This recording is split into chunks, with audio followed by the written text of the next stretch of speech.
ಕಾಂಗ್ರೆಸ್ನವರು ನಿಮ್ಗೆ ಹೇಳಕತ್ತಾರೆ ಏನು ಅಮಿತ್ ಶಾ ಅವರ ಹೇಳಿಕೆನ ಕಟ್ ಮಾಡಿ ತಮಗೆ ಹೆಂಗೆ ಬೇಕಂಗೆ ಅದನ್ನು ಉಪಯೋಗ ಮಾಡ್ಲಕತ್ತಾರೆ.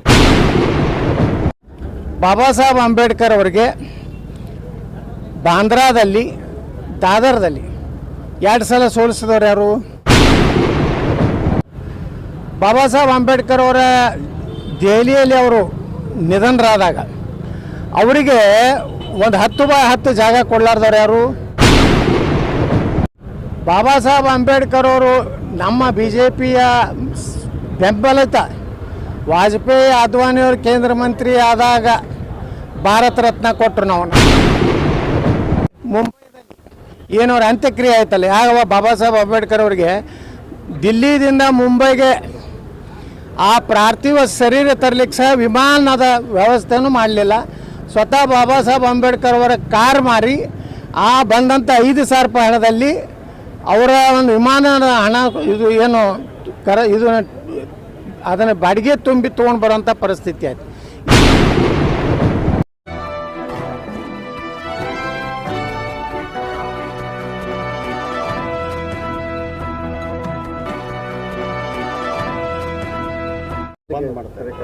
ನೋಡಿ, ದಲಿತರನ್ನ ಇಷ್ಟೇ ವಿನಂತಿ ಮಾಡ್ಕೋತೀನಿ, ಕಾಂಗ್ರೆಸ್ನವರು ನಿಮ್ಗೆ ಹೇಳಕತ್ತಾರೆ ಏನು ಅಮಿತ್ ಶಾ ಅವರ ಹೇಳಿಕೆನ ಕಟ್ ಮಾಡಿ ತಮಗೆ ಹೆಂಗೆ ಬೇಕಂಗೆ ಅದನ್ನು ಉಪಯೋಗ ಮಾಡ್ಲಕತ್ತಾರೆ.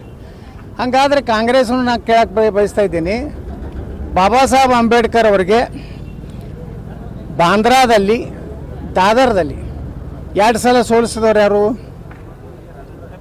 ಬಾಬಾ ಸಾಹೇಬ್ ಅಂಬೇಡ್ಕರ್ ಅವರು ಕೆಲವೊಂದು ಕಾನೂನುಗಳನ್ನು ತಿದ್ದುಪಡಿ ಮಾಡಬೇಕಂದಾಗ ಸಹಕಾರ ಕೊಡದೆ ಜವಾಹರ್ಲಾಲ್ ನೆಹರು ಎಷ್ಟು ಉದ್ದಟದಿಂದ ಮಾತಾಡ್ಯಾರಂದರೆ, ಬಾಬಾ ಸಾಹೇಬ್ ಅಂಬೇಡ್ಕರ್ ಅವರು ರಾಜೀನಾಮೆ ಕೊಟ್ಟರೆ ನಮಗೇನೂ ಆಗೋದಿಲ್ಲ ಅನ್ನುವಂಥ ದುರಂಕಾರದಿಂದ ಮಾತಾಡಿದಂಥವ್ರು ಯಾರು?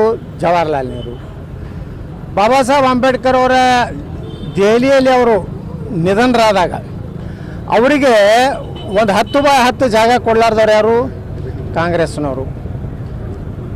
ಬಾಬಾ ಸಾಹೇಬ್ ಅಂಬೇಡ್ಕರ್ ಅವರು ನಮ್ಮ BJPಯ ಬೆಂಬಲಿತ ವಾಜಪೇಯಿ ಅದ್ವಾನಿಯವರು ಕೇಂದ್ರ ಮಂತ್ರಿ ಆದಾಗ ಭಾರತ ರತ್ನ ಕೊಟ್ಟರು. ನಾವು ಕೊಟ್ಟಿವಿ ಭಾರತ ರತ್ನ.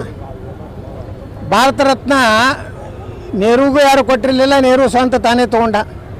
ಇಂದಿರಾ ಗಾಂಧಿಗೆ ಯಾರು ಕೊಟ್ಟಿರಲಿಲ್ಲ, ಇಂದಿರಾ ಗಾಂಧಿ ತಾನೇ ತೊಗೊಂಡು. ಅಲ್ಲಿದಿಂದ ರಾಜೀವ್ ಗಾಂಧಿ ಇವರೆಲ್ಲ ಭಾರತ ರತ್ನ ತಾವೇ ತೊಗೊಂಡ್ರು. ಆದರೆ ಬಾಬಾ ಸಾಹೇಬ್ ಅಂಬೇಡ್ಕರ್ ಇವತ್ತು ಭಾರತ ರತ್ನ ಕೊಡಲಿಲ್ಲ. ಮತ್ತು ಪಂಚತೀರ್ಥ ಅಂತೇಳಿ ನಮ್ಮ ಪ್ರಧಾನಮಂತ್ರಿ ನರೇಂದ್ರ ಮೋದಿಯವರು ಎಲ್ಲಿ ಇಂಗ್ಲೆಂಡ್ನಲ್ಲಿ ಕಲಿತಂಥ ಅವರ ರೂಮ್ ಇರ್ಬೋದು, ಅದೇ ರೀತಿ ಏನು ದೆಹಲಿಯಲ್ಲಿ ಅವ್ರ ಪ್ರಾಣವನ್ನು ಬಿಟ್ಟಂಥ ಆ ಮನೆ ಇರ್ಬೋದು, ಅದೇ ರೀತಿ ಮುಂಬೈದಲ್ಲಿ ಏನವ್ರ ಅಂತ್ಯಕ್ರಿಯೆ ಆಯ್ತಲ್ಲ, ಯಾವಾಗ ಬಾಬಾ ಸಾಹೇಬ್ ಅಂಬೇಡ್ಕರ್ ಅವರಿಗೆ ದಿಲ್ಲಿದಿಂದ ಮುಂಬೈಗೆ ಆ ಪಾರ್ಥಿವ ಶರೀರ ತರಲಿಕ್ಕೆ ಸಹ ವಿಮಾನದ ವ್ಯವಸ್ಥೆನೂ ಮಾಡಲಿಲ್ಲ. ಸ್ವತಃ ಬಾಬಾ ಸಾಹೇಬ್ ಅಂಬೇಡ್ಕರ್ ಅವರ ಕಾರ್ ಮಾರಿ ಆ ಬಂದಂಥ 5,000 ರೂಪಾಯಿ ಹಣದಲ್ಲಿ ಅವರ ಒಂದು ವಿಮಾನದ ಹಣ ಇದು ಏನು ಇದು ಅದನ್ನು ಬಾಡಿಗೆ ತುಂಬಿ ತೊಗೊಂಡು ಬರೋಂಥ ಪರಿಸ್ಥಿತಿ ಆಯಿತು. ಇದು ನಾ ಹೇಳ್ತಾ ಇಲ್ಲ, ವಿಧಾನಸಭೆಯಲ್ಲಿ ಕಾಂಗ್ರೆಸ್ಸಿನ ನಾಯಕ ಮಾಜಿ ಸ್ಪೀಕರ್ ರಮೇಶ್ ಕುಮಾರ್ ಅವರು ಹೇಳಿದಂಥ ದಾಖಲೆ ಇದೆ. ಇದಕ್ಕೆ ಮೊದಲು ಕಾಂಗ್ರೆಸ್ನವ್ರು ಉತ್ತರ ಕೊಡಲಿ. ಸಂವಿಧಾನವನ್ನು ಇವತ್ತೇನಾರು ಈ ದೇಶದಲ್ಲಿ ಸಂವಿಧಾನ ಉಳಿಬೇಕಾದ್ರೆ ಈ ದೇಶ ಸನಾತನ ಹಿಂದೂ ಧರ್ಮ ಉಳಿದ್ರೆ ಸಂವಿಧಾನ ಉಳಿತದೆ. ಇವತ್ತು ಬಾಂಗ್ಲಾದಲ್ಲಿ ಯಾಕೆ ಸಂವಿಧಾನ ಇಲ್ಲ? ಇವತ್ತು ಪಾಕಿಸ್ತಾನದಲ್ಲಿ ಯಾಕೆ ನಮ್ಮ ಸಂವಿಧಾನ ಇಲ್ಲ? ಅಲ್ಲಿ ಇಸ್ಲಾಂ ಯಾಕೆ ಬಂತು? ಇದಕ್ಕೆಲ್ಲದಕ್ಕೂ ಉತ್ತರ ಕಾಂಗ್ರೆಸ್ ಹೇಳಬೇಕಾಗ್ತದೆ. ಕಾಂಗ್ರೆಸ್ಸು ಇವತ್ತು ಬಾಬಾ ಸಾಹೇಬ್ ಅಂಬೇಡ್ಕರ್ ಅವರ ಸಂವಿಧಾನವನ್ನು ಒಪ್ಪಿಲ್ಲ, ಕೇವಲ ಪುಸ್ತಕ ತೋರಿಸ್ತಾರೆ. ಆದರೆ ಇವತ್ತೆಲ್ಲ ಜಾರಿ ಮಾಡಿದಂಥದ್ದು ನರೇಂದ್ರ ಮೋದಿಯವರು. ಅಮಿತ್ ಶಾ ಅವರು ಏನು ಹೇಳಿಕ್ಕೆ ಹೋಗಿದ್ದಾರೆ ಅಲ್ಲಿ? ಅಂಬೇಡ್ಕರ್ ಅವ್ರನ್ನ ಇಷ್ಟೆಲ್ಲ ಅಪಮಾನ ಮಾಡಿದ್ರಿ, ಏನು ನೈತಿಕತೆ ಅಂತ ಕೇಳ್ಯಾರ. ಏನು ತಪ್ಪೇನೈತಿ?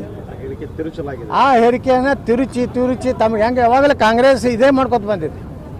ತುರ್ತು ಪರಿಸ್ಥಿತಿ ತಂದವರು ಯಾರು? ಸಂವಿಧಾನ ವಿರುದ್ಧ ಇಂದಿರಾ ಗಾಂಧಿ ಅಲ್ಲ.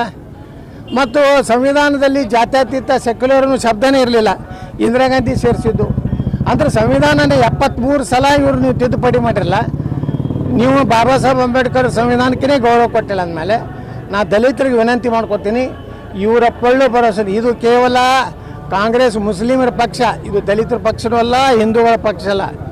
ದಲಿತರು ಹಿಂದೂಗಳು ಸುರಕ್ಷಿತ ಆಗಿರ್ಬೇಕಾದ್ರೆ ಬಾಬಾ ಸಾಹೇಬ್ರ ಸಂವಿಧಾನ ಸುರಕ್ಷಿತ ಆಗಿರ್ಬೇಕಂದ್ರೆ ಕಾಂಗ್ರೆಸ್ ದೇಶದಿಂದ ಸರ್ವನಾಶ ಆಗಬೇಕು.